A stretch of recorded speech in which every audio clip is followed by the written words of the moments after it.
আজ কদবেল মাখানো হচ্ছে। ছোট ভাই ব্রাদার মিলে কিছু কদবেল কানেক্ট করছে।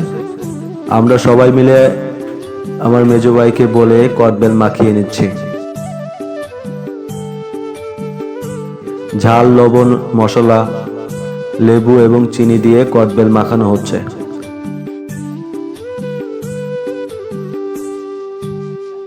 এসব দেখে শৈশবের কথা মনে পড়ে যায়। শৈশবের সেই দিনগুলোতে আনন্দ খুঁজতে আলাদা কিছু দরকার হতো না।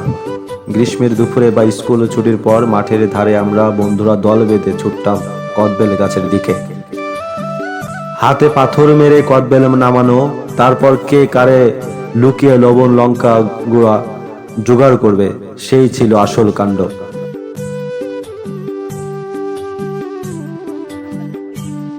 অনেকে এই লোভ সামলাতে পারছে না, কদবেল মাখানো অবস্থায় তুলে খাচ্ছে।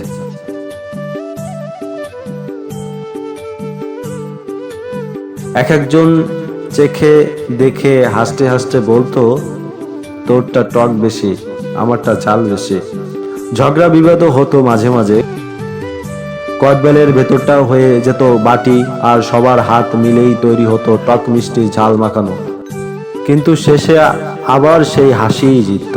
আর যখন মনে পড়ে বুঝি সেই কদবেলের টক ঝাল আসলেই জীবনটা মিষ্টির স্মৃতি।